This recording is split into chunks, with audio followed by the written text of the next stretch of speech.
Hello students, welcome to my YouTube channel K study point. आज के इस video में हम हिंदी भाषा और साहित्य हिंदी का इम्पॉर्टेंट क्वेश्चन आंसर करने वाले हैं। तो चलिए स्टार्ट करते हैं इस वीडियो को, और इस वीडियो को स्किप मत कीजिएगा, पूरा देखिएगा ताकि आपको अच्छे से समझ आ सके। तो चलिए स्टार्ट करते हैं। फर्स्ट है, हिंदी भाषा का उद्भव एवं विकास पर संक्षिप्त टिप्पणी कीजिए। क्या मतलब है कि जो हिंदी भाषा है उसका विकास कैसे हुआ था, इसके बारे में आपको पूरा बताना है। तो भारत में आर्यों की जो भाषा थी वो वैदिक संस्कृत थी। वैदिक संस्कृत में वेदों की रचना हुई और इसे देवनागरी भी कहा जाता है। इस भाषा का उच्चारण जब सामान्य लोगों के लिए संभव नहीं हुआ, जब सामान्य लोग इसे नहीं बोल पाए, तो उनकी गलतियों की वजह से ही प्राकृत भाषा का जन्म हुआ था। मतलब कि जब संस्कृत लोग सही से नहीं बोल पा रहे थे, तब जाके कहीं वो प्राकृत भाषा का उद्भव हुआ था। अब हम देखते हैं कि सबसे पहले कौन सी भाषा थी। सबसे पहली संस्कृत। आपको पता है कि जो संस्कृत भाषा है उसमें से ही बहुत सारी भाषाओं का विकास हुआ है। तो जो पहले संस्कृत थी वो धीरे धीरे पाली भाषा में बदली, पाली के बाद प्राकृत में बदली, प्राकृत के बाद अपभ्रंश में बदली। तो ये एक प्रोसेस है। अपभ्रंश के बाद ही जाकर कहीं हिंदी भाषा का विकास हुआ। वैदिक संस्कृत काल में आर्य भाषा प्रदेश में 3 स्थानीय बोलियां विकसित हो चुकी थी। वैदिक काल में ही जब आर्य भाषा जो थी, उनकी जो आर्य भाषा क्या थी, हमारी वैदिक संस्कृति थी, संस्कृत भाषा थी आर्यों की भाषा। तो वो जो संस्कृत है उसको धीरे धीरे जब उसमें विकास हुआ तो वो 3 बोलियों में निकलकर सामने आया। जो पहला क्या था, पहला था पश्चिम से उत्तर, और दूसरा था मध्यवर्ती, और तीसरा पूर्वी था। पाली काल में एक और स्थानीय बोली दक्षिणी का भी विकास हुआ। उसके बाद हमने अभी क्या देखा कि 3 बोलियों का विकास हुआ। उसके बाद कहीं बाद में जाकर पाली भाषा के साथ साथ किसका विकास हुआ, चौथी बोली का भी विकास हो गया। इस प्रकार स्थानीय बोलियों की संख्या 4 हो गई। प्राकृत काल में स्थानीय बोलियां धीरे धीरे 6-7 हो गई हैं। फिर उसके बाद जब धीरे धीरे टाइम आता, प्राकृत काल तक आते आते आपने क्या देखा कि जब संस्कृत से संस्कृत भाषा थी तो उसके बाद ही कुछ समय बाद ही जाके 3 बोलियों का क्या होता है, विकसित हो जाता है। 3 बोलियां, स्थानीय जो बोलियां हैं वो 3 विकसित हो जाती है। उसके बाद जब पाली भाषा तक आते आते क्या हो जाता है, चौथी भाषा जो है, जो चौथी बोली है उसका भी विकसित हो जाता है, जो हमने पढ़ा भी दक्षिणी बोली है। फिर उसके बाद क्या होता है, जो प्राकृत काल में क्या होता है, धीरे धीरे ये जो बोलियां हैं वो 6 से 7 हो जाती है, जिनके नाम है ब्राचंड, केकय, टक्क, सौर सेना, महाराष्ट्री, अर्धमागधी, मागधी। इन्हीं भाषा में से अपभ्रंश काल में 6 से 7 अपभ्रंश स्थानीय बोलियों का विकास हुआ। उसके बाद क्या होता है कि ये जो 6 और 7 है ना, उसके बाद आगे जाकर प्राकृत से ये अपभ्रंश बन जाती है। मतलब कि प्राकृत भाषा में भी बहुत सारी गलतियां लोग करते हैं बोलने में, और उन गलतियों की वजह से अपभ्रंश का निर्माण होता है। और जो टूटी फूटी भाषा है, जो टूटी फूटी भाषा का मतलब जिसमें बहुत सारी गलतियां हैं, उस भाषाओं का निर्माण होता है, जिसे अपभ्रंश भाषा कहते हैं। तो 6 से 7, और जो इसका नाम था ये भी सेम ही था, क्योंकि इसी से निकलकर प्राकृत भाषा से ही निकल के अपभ्रंश आया था। आगे देखिए, अभी हमने क्या पढ़ा कि जो प्राकृत भाषा थी उसमें से स्थानीय बोलियां 6 और 7 निकली थी। तो उसके बाद क्या होता है, आगे चल के अपभ्रंश जो है उसमें भी 6 और 7 स्थानीय बोलियां निकलती है, जिनके नाम प्राकृत स्थानीय बोलियों के नाम पे ही पड़ता है, जिनके नाम प्राकृतों के आधार पर इन्हीं नामों से पुकारा जाता है, जिनके नाम है ब्राचंड, केके, टक्क, सौरसेनी, महाराष्ट्री, अर्धमागधी, मागधी। यही नाम आपने पढ़ा था ना अभी कि जो प्राकृत स्थानीय बोलियां थे उसके भी यही नाम थे, और जो बाद में जाके अपभ्रंश निकले उसके भी सेम यही नाम रखा गया, क्योंकि उसमें कुछ ज़्यादा फर्क नहीं था, थोड़ा बहुत फर्क था।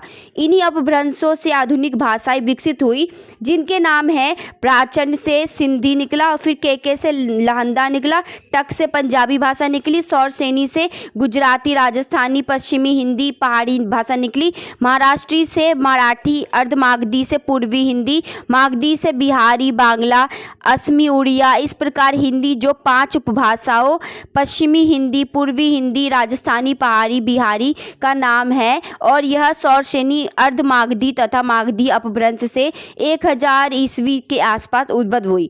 मतलब क्या है कि ये 1000 ईस्वी के आसपास उद्भव हुई थी, और ये सारे किसके प्रकार थे, ये अपभ्रंशों के प्रकार थे, जो आगे जाके अपभ्रंश के बाद जाके ये डेवलप हुए थे। उसके बाद ये सारी भाषा उसके अंदर से अपभ्रंशों में से निकली थी, जिसे अभी के टाइम पे हम सिंधी भाषा कहते हैं, पंजाबी भाषा कहते हैं, राजस्थानी, महाराष्ट्री भाषा कहते हैं। तो ये सारे भाषा अपभ्रंशों में से ही निकले थे। देखिए, अब उपभाषा किसे कहते हैं। उपभाषा का मतलब होता है कि जो उसी कोई भी जो आपका भाषा है उसी से जो निकली हुई भाषा होती है उसे उपभाषा कहते हैं। तो हिंदी जो 5 हिंदी जो 5 उपभाषाएं थी, हिंदी की 5 उपभाषा क्या थी? पश्चिमी हिंदी, पूर्वी हिंदी और राजस्थानी, पहाड़ी और बिहारी। तो ये हिंदी से ही निकला हुआ भाषा है, इस वजह से इसको उपभाषा कहते हैं। तो हिंदी की 5 उपभाषाएं हैं जो कि अभी हमने पढ़ा, पश्चिमी हिंदी, पूर्वी हिंदी, राजस्थानी और पहाड़ी और बिहारी। आगे देखिए, हिंदी शब्द की उत्पत्ति अब हुई कैसे? हिंदी का संबंध सिंधी से है। विदेशी यात्री भारत आना चाहते थे, लेकिन उनको वहाँ का रास्ता नहीं पता था। वह उत्तर पश्चिम से ही भारत आया करते थे। भारत में आने वाले इन विदेशियों को जिस देश का दर्शन हुआ वह सिंधु देश था। फारसी, हम ईरानी भी कह सकते हैं इसको। ईरानी जो है या फारसी जो है वो स को ह पढ़ते थे, इस वजह से ही सिंधु को वो लोग हिंदू कहते थे। मतलब कि हिंदू से हिंद कहते थे और हिंदू में रहने वाले लोगों को वो हिंदी कहा करते थे। तो इस प्रकार हिंदी शब्द की उत्पत्ति हिंद देश के निवासियों के अर्थ में हुआ है। हमने क्या पढ़ा कि भाषा की उत्पत्ति कैसे हुई। अब हम पढ़ेंगे कि हिंदी भाषा का विकास कैसे हुआ।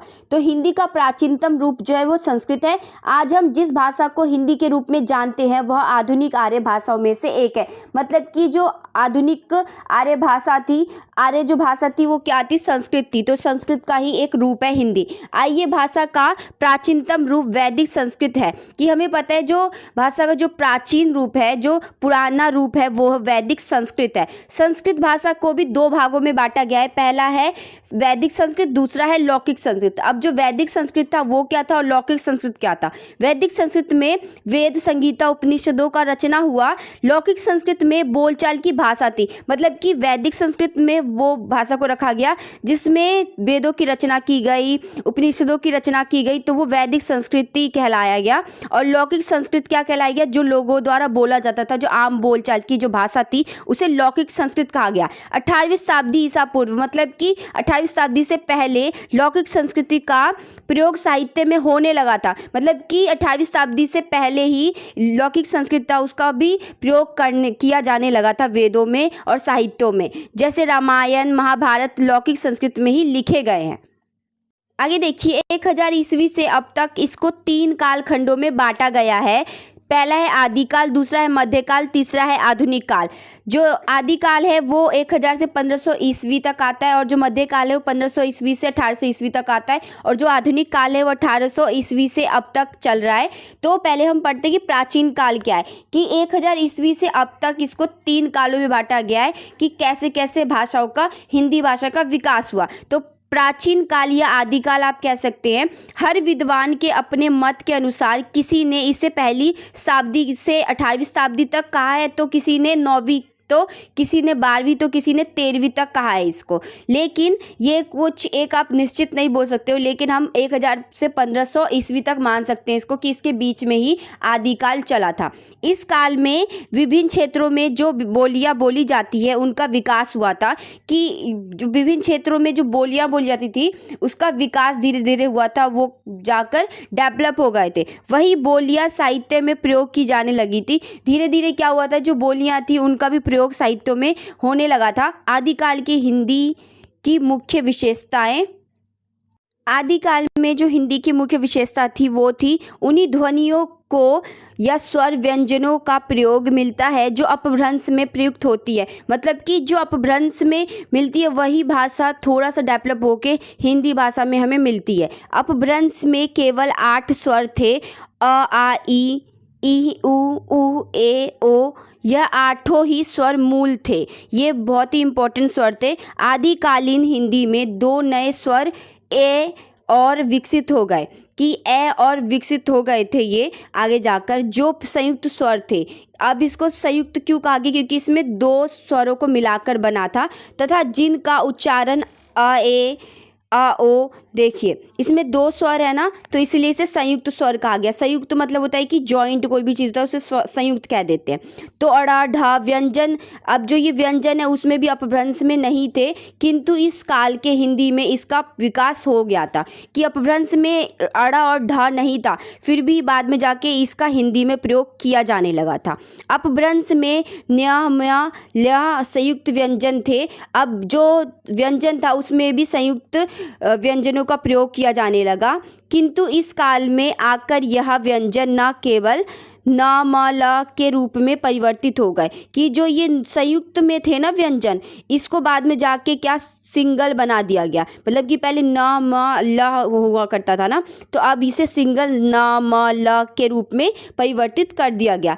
भाषा में काफ़ी रूप ऐसे थे जो अपभ्रंश के थे, किंतु धीरे धीरे अपभ्रंश के व्याकरणिक रूप कम होते गए और हिंदी के अपने रूप विकसित होते गए। मतलब कि जो अपभ्रंश में जो गलतियाँ थी उस चीज़ को ख़त्म धीरे धीरे किया जाने लगा, और उसमें जो व्याकरण की जो मिस्टेक थी उसको ख़त्म करके हिंदी में परिवर्तित किया जाने लगा। मुसलमानों के संपर्क में आने से हिंदी भाषा में अरबी, फारसी, तुर्की आदि शब्दों की संख्या भी बढ़ने लगी थी। हिंदी के प्रारंभिक काल में ब्रज, अवधी, मैथिली आदि भाषाओं में से साहित्य लिखा जाने लगा था। कि जो उसके बाद ये जो बोलियां होती है, अपभ्रंशों में से जो बहुत सारी बोलियां निकलती है, उसका भी क्या होता है, साहित्यों में प्रयोग किया जाने लगता है। इस युग में गोरखनाथ, विद्यापति, कबीर आदि साहित्यकारों ने रचनाएं रची थी। संस्कृत के समान यह व्याकरण के कठोर नियमों से जकड़ी हुई नहीं थी, कि जैसे संस्कृत में हर नियम के अनुसार उसको बोला जाता था या कोई भी मिस्टेक नहीं की जाती थी प्योर संस्कृत में, वैसे ही जाके ये उन नियमों से बंधा हुआ नहीं था, कि उन व्याकरणों से बंधा हुआ नहीं था। इसमें मिस्टेक हुआ करती थी, उतना व्याकरण का रूल नहीं चलता था इसमें, जिसके फलस्वरूप वह निरंतर विकास की ओर बढ़ती गई। मतलब कि ऐसे में क्या हुआ, लोगों को इसमें साहित्य लिखने में आसानी हुई, लोगों को बोलचाल करने में इसमें आसानी हो रही थी। इस वजह से ही आदिकाल में जो हिंदी है उसका बहुत विकास हो पाया। अभी हमने क्या देखा कि आदिकाल में कैसे हिंदी भाषा का विकास हुआ था। अब हम देखेंगे कि मध्यकाल में कैसे हिंदी भाषा का विकास हुआ। 1500 ईस्वी से ये 1800 ईस्वी तक था। हिंदी भाषा के विकास में इस काल को सर्वोत्तम काल कहा जाता है। इसे स्वर्ण युग भी कहा जाता है। भाषा और साहित्यिक दोनों की दृष्टि से इस युग का विशेष महत्व है। व्याकरण की दृष्टि से मध्यकालीन हिंदी पूरी तरह से अपने पैरों पर खड़ी हो गई थी, कि जो हिंदी था उसका बहुत विकास हो चुका था मध्यकाल आते आते। इस काल में अरबी, फारसी, पश्तो, तुर्क आदि विदेशी भाषाओं के शब्द भी प्रयुक्त होने लगे थे, कि हिंदी में बहुत सारे इंग्लिश लैंग्वेज या अरबी, फारसी, पश्तो, तुर्की ये सारी लैंग्वेज भी जुड़ने लग गई थी। यूरोप वासियों से संपर्क में आने से अंग्रेजी, पुर्तगाली, स्पेनी, फ्रांसीसी भाषाओं के शब्दों से भी हिंदी प्रभावित हुई थी। ब्रज और अवधी इस काल की समृद्ध भाषा मानी गई है। ब्रज में कृष्ण साहित्य और अवधी में राम साहित्य रचा गया है। काल के बाद आधुनिक काल आता है। 1800 ईस्वी से ये अब तक चल रहा है। हिंदी भाषा के इतिहास में इस काल में काफ़ी संघर्ष और क्रांति हुई थी, क्योंकि ये अंग्रेज जब आए थे तो उस टाइम का ये समय था। ब्रज और अवधी का स्थान धीरे धीरे खड़ी बोली ले रही थी। शासन सत्ता अपने हाथ में लेते ही अंग्रेजों को भारत की जनता से संपर्क करने के लिए यहाँ की भाषा को सीखना आवश्यक हो गया था। 1800 ईस्वी में अंग्रेजों ने कोलकाता में फोर्ट विलियम कॉलेज की स्थापना करवाई, क्योंकि उनको हिंदी बोलने में बहुत दिक्कत हो रही थी और उनकी जो भाषा थी इंग्लिश, उसे लोग समझ नहीं पाते थे। बहुत सारे लोग, बहुत कम ही लोगों को अंग्रेजी आया करती थी। तो हिंदी के विकास को प्रारंभ करने के लिए ही फोर्ट विलियम कॉलेज की स्थापना की गई। 19वीं शताब्दी के बीच में भारतेंदु युग से खड़ी बोली में गद्य लिखा जाने लग गया था। मतलब कि जो खड़ी बोली थी उसमें गद्य लिखा जाने लग गया था। इस समय कविता की भाषा जो थी ब्रज थी। आगे चलकर कविता की जो भाषा थी वो खड़ी बोली हो गई थी, क्योंकि जो ब्रज भाषा था वो खड़ी बोली का रूप लेने लग गया था। निष्कर्ष देखिए इसका। इस तरह हम कह सकते हैं कि हिंदी भाषा में संस्कृत, पाली, प्राकृत, अपभ्रंश तक विकास होते रहे हैं। मतलब कि हिंदी भाषा तक पहुंचने के लिए पहले संस्कृत को पाली में डेवलप किया गया, फिर पाली को प्राकृत में डेवलप हुआ, उसके बाद फिर प्राकृत से वो अपभ्रंश बने, फिर अपभ्रंश भाषा से वो हिंदी तक पहुंच पाया।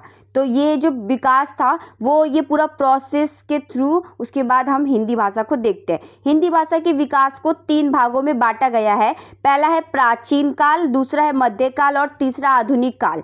हिंदी भाषा का विकास 1000 ईस्वी से 1800 ईस्वी तक अब तक हो रहा है। इस काल समय अंतराल में संस्कृत में बहुत सारी भाषाओं का विकास हुआ तथा कहीं बाद में जाकर हिंदी भाषा देखने को मिलता है। आदिकाल के नामकरण को समझाते हुए उसकी परिस्थितियों का वर्णन कीजिए। मतलब कि आदिकाल जो है उसका नाम कैसे आदिकाल पड़ा और उसकी परिस्थितियां क्या थी, ये हमें बताना है इस क्वेश्चन में। तो आंसर है हिंदी साहित्य के इतिहास में लगभग 10वीं शताब्दी से लेकर 14वीं सदी के मध्य तक के काल को आदिकाल कहा जाता है। मतलब कि 10वीं शताब्दी से लेकर जो 14वीं सदी तक है वो हमारा आदिकाल का टाइम माना जाता है। यह नाम आदिकाल डॉक्टर हजारी प्रसाद द्विवेदी से मिला है। आचार्य रामचंद्र शुक्ल ने इस काल आएगा यहाँ, काल को वीर गाथा काल तथा जो विश्वनाथ प्रसाद थे उन्होंने इस काल को वीर काल कहा है। मतलब कि अलग अलग विद्वानों ने अलग अलग अपने हिसाब से काल को बांटा था। अब देखिए, आदिकाल के आधार पर साहित्य का जो इतिहास है लिखने वाले मिश्र बंधुओं ने इसका नाम प्रारंभिक काल किया और आचार्य महावीर प्रसाद द्विवेदी ने बीजवपन काल, डॉक्टर कुमार वर्मा ने भी इस काल की प्रमुख प्रवृत्तियों के आधार पर इसको चरण काल में कहा है। राहुल संस्कृत्यायन ने सिद्ध सामंत काल, मतलब कि सब ने अपने हिसाब से, सभी विद्वानों ने अपने अपने हिसाब से इसको, किसी ने सामंत काल तो किसी ने बीजवपन काल, तो सब ने अपने हिसाब से कोई ना कोई नाम डाला है इस काल को। ये सभी नाम वस्तुतः एक ही सत्य को कई रूपों में परखने की विविध चेष्टाएं हैं, कि मतलब एक ही चीज़ को अलग अलग रूपों में सब विद्वानों ने परखा था। जिन्होंने काव्य के प्रमुख गुणों को ध्यान में रखा, उन्होंने वीर गाथा, जिन्होंने कवि को प्रधान समझा, उन्होंने चारण, जिन्होंने काव्य विषय आश्रयदाता को प्रधान माना, उन्होंने सामंत तथा जिन्होंने साहित्य की प्राचीनता को ध्यान में रखा, उन्होंने पूर्व, प्रारंभ तथा आदिकाल नाम रखे। मतलब कि ये सारे जो चीज़ हमने पढ़े वो क्या थे कि इनके नाम रखे, है ना, कि ये सारे चीज़ों विद्वानों ने क्या किया था, आदिकाल को विभिन्न विभिन्न नाम दिए। आदिकाल की परिस्थितियाँ, अब आदिकाल की परिस्थितियाँ क्या थी? फर्स्ट राजनीतिक दृष्टि, मतलब कि राजनीतिक परिस्थितियाँ, यह युद्ध और अशांति का काल रहा था। हर्षवर्धन ने सन 606 ईस्वी में सिंहासन को संभाला था और अपनी योग्यता तथा प्रतिभा से विरोधियों को अपने वश में कर लिया था। हर्षवर्धन के शासनकाल में ही चीनी यात्री जो हेनसांग थे वो भारत आए थे और उसने तत्कालीन भारत में धर्म और समाज व्यवस्थित होने का उल्लेख किया था। हर्षवर्धन की मृत्यु के पश्चात उत्तर भारत अनेक रियासतों में विभक्त हो गया था। गढ़वाल, परमार, चौहान और चंदेल वंश के राजपूत राजाओं ने अपने अपने को क्या किया था, स्वतंत्र घोषित कर दिया था। इन राजवंशों के पारस्परिक युद्ध की वजह से क्या हुआ था कि निरंतर विघटन होता गया और उसके बाद जो सामंतवादी व्यवस्था थी उसको प्रोत्साहन मिला। अब देखिए, सामंतवादी व्यवस्था होती कौन सी व्यवस्था है? जिसमें क्या होता है कि एक राजा होता है। मान लीजिए जो हर्षवर्धन थे, हर्षवर्धन ने क्या किया था कि उन्होंने अपने राज्य को किसी न किसी के हाथ में दिया होगा, तो जिसके हाथ में वो, क्योंकि वो हर जगह नहीं जा सकते हैं ना, तो वो जिन छोटे राजाओं को उन्होंने दिया था संभालने के लिए उन्हें ही सामंत कहते हैं। वो सिपाही होते हैं और बाद में क्या करते हैं, वो अपने आप को स्वतंत्र घोषित कर देते हैं, जिसे हम सामंत कहते हैं। तो सामंत होते हैं सिपाही जो बाद में जाके राजा बन जाते हैं। निरंकुश शासन व्यवस्था के कारण राजनीतिक चेतना और विदेशी आक्रमणकारियों से मुकाबला करने की शक्ति क्षीण होकर नष्ट होने लगी। इस युग में छोटे छोटे शासकों के मध्य होने वाले युद्ध अधिकांशतः अकारण होते थे, कि बिना फालतू के युद्ध हुआ करते थे। शौर्य प्रदर्शन और पराक्रम दिखाना ही शासकों का उद्देश्य होता था, कि जो शासक थे वो सिर्फ अपना ताकत दिखाने में व्यस्त थे और किसी चीज़ में नहीं। तात्पर्य यह है कि यह काल केंद्रीय सत्ता के अभाव में आपसी संघर्षों का काल था। युद्ध ने देश को खोखला और जंजर बना दिया था, कि जो देश था उसमें कुछ विकास नहीं हो रहा था, लेकिन राजा अपने आप में ही भिड़े हुए थे, अपने आप में ही लड़ते रहते थे। और इसी टाइम पे हमारे जो बाहर से भी आक्रमण बहुत ज़्यादा हुए थे, आपस में लोग भी बहुत लड़ रहे थे, आपस में धर्म के नाम पे लड़ाई चल रही थी। तो इन सब चीज़ों की वजह से ही क्या हो रहा था कि कहीं ना कहीं हम देखते हैं कि जो युद्ध की वजह से देश खोखला होता जा रहा था। आगे देखिए, गुप्त युग और हर्ष युग की केंद्रीयता सत्ता के अभाव के बाद, मतलब कि जब गुप्त युग और हर्ष युग खत्म हो जाता है उसके बाद हम देखते हैं कि जो संस्कृत भाषा की केंद्रीयता है वो समाप्त हो जाती है, क्योंकि बोलचाल की जो भाषा थी उसमें ही साहित्य की अवरचना की जाने लग गई थी। जो राज दरबारी पांडित्य प्रदर्शन संस्कृत साहित्य की जो मूलभूत विशेषता थी वो उसका ह्रास हो गया था, वो कम हो गया था। साहित्य रचने के लिए अनुभव की प्रामाणिकता अनिवार्य हो गई थी, कि साहित्य रचने के लिए अब अनुभव चाहिए था, क्योंकि संस्कृत में अगर कोई भी चीज़ रचना करनी है तो उसके लिए बहुत ज्ञान होना बहुत ज़रूरी है। तो जो ज्ञान लोगों में धीरे धीरे कम होता जा रहा था, जिस वजह से क्या हुआ कि आम जो बोलचाल है उसी में साहित्य की रचना की जाने लग गई। चारण युद्ध क्षेत्र से अनुभव प्राप्त करते थे, इसलिए उनमें अनुभूति की वास्तविकता होती थी। आदिकाल की रासो साहित्य इसको श्रेष्ठ उदाहरण है कि जो आदिकाल है उसमें रासो और साहित्य की हम रचना देख सकते हैं। सेकंड है धार्मिक परिस्थितियाँ। राजनीति की तरह हर्षवर्धन की मृत्यु के बाद धार्मिक स्थिति भी बदली। केंद्रीयता सत्ता के अभाव में धर्म के क्षेत्र में अंधविश्वास पैदा होने लग गया। वेद शास्त्री के विधि विधान और कर्मकांड को लेकर चलने वाले सनातन मत और बौद्ध मत में संघर्ष होने लग गए। परिणामतः जनता धर्म के वास्तविक आदर्श को भूलकर जादू टोने और तंत्र मंत्र में विश्वास करने लगी। बौद्ध धर्म की इन शाखाओं में तंत्र मंत्र, हठ योग आदि के साथ पंचमकारों के बिना साधना अधूरी मानी जाती थी। कि पंचमकारों में क्या आता था, जो मांस मंदिरा पीते थे, जो मंदिरा मतलब होता है कि जो शराब पीते थे, मांस खाते थे, और मुद्रा जो पैसे का लालसा रखते थे, कि पैसे की उनको जो चाहते थे कि हमें पैसे मिले, जो लालची लोग थे, तो वो सारा चीज़ इसमें पंचमकारों में जुड़ा हुआ था। तंत्र मंत्र, जादू टोने तथा भोग विलास को लेकर चलने वाले ये वाम मार्गी बौद्ध थे, वो इन सबको मानते थे, जिन्हें वाम मार्गी बौद्ध सिद्ध कहलाए। ये बाद में जाके वाम मार्गी बौद्ध सिद्ध कहलाए थे। दूसरी तरफ जो थे वो संयम और हठ योग की उनकी जो तपस्या थी बहुत कठोर थी, और उनकी जो साधना थी बहुत ही कठिन थी। मार्ग पर बढ़ने वाले नाथ के रूप में जानने लग गए। मतलब कि एक तरफ वाम मार्गी थे जो कि अपने जीवन को बहुत अच्छे से जीते थे और हर चीज़ की आज़ादी रखते थे, और दूसरी तरफ थे नाथ जो कि बहुत कठोर तपस्या करते थे और हर चीज़ का नियम और संयम रखते थे अपने ऊपर। पश्चिम भारत में व्यापारियों के बीच जैन मत लोकप्रिय था।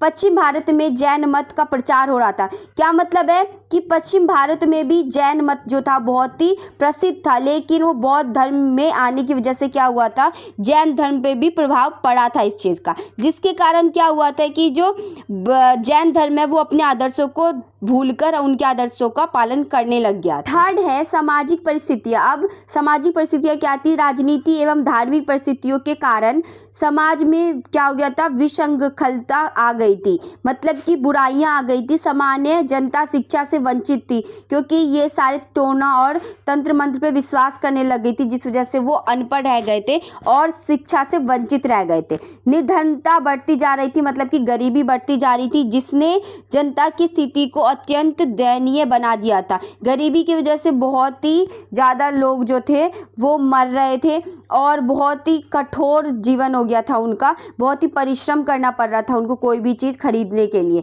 वह शासन तथा धर्म दोनों ओर से निराशित होती जा रही थी, क्योंकि धर्म के मार्ग में भी अगर देखें तो धर्म में भी जो निर्धनता थी, निर्धनता को बहुत वो जो निर्धन लोग वही थे जो नीचे जात के थे, तो धर्म में भी कोई आशा नहीं था कि इनको कुछ आश्रय मिले और नॉर्मल लाइफ में भी कोई आशा नहीं था कि इनको मिले। वास्तविकता यह थी कि दोनों ही जनता का शोषण कर रहे थे, कि जो धर्म था और जो शासन था, जो राजा था या सरकार थी, वो भी क्या कर रही थी, वो भी उस टाइम पर लोगों का शोषण कर रही थी। राजपूतों के पास सत्ता होने के कारण समाज में उनका दबदबा बढ़ा, जिससे ब्राह्मणों के वर्चस्व को खतरा महसूस हुआ। फिर क्या होता है कि जब समाज विरोध करता है उस चीज़ का, तो उसके बाद कहीं जाकर क्या होता है कि जो ब्राह्मण है उनको खतरा लगने लगता है, क्योंकि ब्राह्मणों का ही धर्म में, हिंदू धर्म में सबसे ऊपर ब्राह्मण को माना जाता है, तो उनको लगा कि हमारा जो वर्चस्व है वो खतरे में आ गया है। समाज विभिन्न जातियाँ उपजातियों में विभाजित था, जिससे अनेक विकृतियाँ पनप रही थी, जिससे बहुत ही सारी जो बुराइयाँ हैं वो पनप रही थी। समाज में नारी की दशा अत्यंत शोचनीय थी, मतलब कि बहुत ही खराब थी। जो नारी की दशा थी, जो महिलाओं की जो दशा थी, बहुत खराब थी। राजाओं में बहु विवाह की प्रथा का प्रचलन था, कि राजाएं बहुत सारी विवाह कर सकते थे। वह मात्र भोग की वस्तु रह गई थी, जिसका क्रय विक्रय तक किया जा सकता था, जिसको मतलब बेच भी सकते थे और खरीद भी सकते थे। सती प्रथा एक भयंकर अभिशाप की तरह पनपी, जो कि आगे चलकर राजपूतों के स्वाभिमान का प्रतीक बन गई। कि सती जो प्रथा थी वो बहुत ही ज़्यादा आगे जाके क्या होता, बढ़ गया था। उसके बाद राजपूतों का स्वाभिमान बन गया था सती प्रथा। अब नारी के कारण अक्सर युद्ध भी हुआ करते थे, कि ज़्यादातर हम देखते हैं तो नारी की वजह से, ये महिलाओं की वजह से ही लड़ाई हमें देखने को मिलता है इतिहास में। साहित्यिक परिस्थितियाँ। इस काल में साहित्यिक परिस्थितियों का विशेष महत्व था। अशांत वातावरण में भी इसने निरंतर विकास किया, मतलब कि जो उस टाइम का समय था वो बहुत ही लड़ाई झगड़ा वाला समय रहा था, जिस वजह से उस टाइम पे साहित्यिक परिस्थितियाँ जो थी बहुत ही अशांत थी। इस काल में ज्योतिष, दर्शन, स्मृति आदि विषयों के अलावा हर्ष, नैषध, चरित आदि जैसे कवियों की रचना हुई। संस्कृत में भी खूब रचनाएं हुई इस टाइम पर। संस्कृत के अलावा प्राकृतिक एवं अपभ्रंश में भी प्रचुर मात्रा में श्रेष्ठ साहित्य रचा गया। मतलब कि जो संस्कृत है, संस्कृत के मुकाबले में अगर हम देखें तो प्राकृत और अपभ्रंश से भी ज़्यादा अच्छा रचनाएं हुआ इस टाइम पर। जैन सिद्धों का साहित्य इसका प्रमाण है। जो जैन और जो साहित्य हैं वो इसका प्रमाण है कि उस टाइम की जो रचना है वो बहुत ही अच्छी रही थी। देश भाषा में भी साहित्य की रचना हुई। साहित्य जनता की भाषाओं को मानसिक स्थितियों का व्यक्त करने का माध्यम बन गया था, कि जो जनता की जो भावनाएं थी उसको इस साहित्यों में व्यक्त किया गया था। संस्कृत के कवि रचनात्मक प्रतिभा के उद्घाटन में अपभ्रंश के कवि धर्म प्रचार में लीन थे। जो अपभ्रंश के कवि थे वो धर्म प्रचार में लीन रहा करते थे। केवल हिंदी ही एक ऐसी भाषा है जो साहित्य के माध्यम से तत्कालीन परिस्थितियों को किसी रूप में उद्घाटित कर रही थी। मतलब कि जो हम देखते अपभ्रंश थी वो क्या होता था, उसमें सिर्फ धर्म से रिलेटेड हम देखते थे चीज़ें थी, कि उसमें जाति पाति और ये ऊंच नीच हम ये सारी चीज़ें देखते थे। लेकिन जो हिंदी भाषा थी वही एक ऐसी भाषा थी जिसमें साहित्य के माध्यम से लोगों तक उनकी जो उस टाइम की वर्तमान जो परिस्थिति थी वो बताया गया था। नहीं तो सारी चीज़ों में पहले की बातें बताई गई थी कि कैसे भेदभाव किया जाता था या बुराइयां ही बताई जाती अपभ्रंशों या प्राकृत में। लेकिन जो हिंदी हम भाषा देखते हैं उसके अंदर हमें प्रेजेंट टाइम का, मतलब कि वर्तमान का परिस्थिति जानने को मिलता है कि वहाँ के लोगों की परिस्थिति कैसी थी उस टाइम पे। अब निष्कर्ष देखते हैं। इस सब से हम यह समझ सकते हैं कि आदिकाल के नामकरण में बहुत सारे विद्वानों ने अपने अपने मत दिए हैं तथा अपने हिसाब से उसको बताया है। आदिकाल में निम्नलिखित परिस्थितियों का वर्णन किया गया है: राजनीतिक परिस्थितियाँ, साहित्यिक परिस्थितियाँ, धार्मिक परिस्थितियाँ तथा सामाजिक परिस्थितियाँ का वर्णन किया गया है। कुछ क्वेश्चंस देखे हिंदी ए के, और आगे वाले वीडियो में हम आगे के क्वेश्चंस करेंगे। तो थैंक्स फॉर वॉचिंग के study point. Please like and subscribe. Thank you.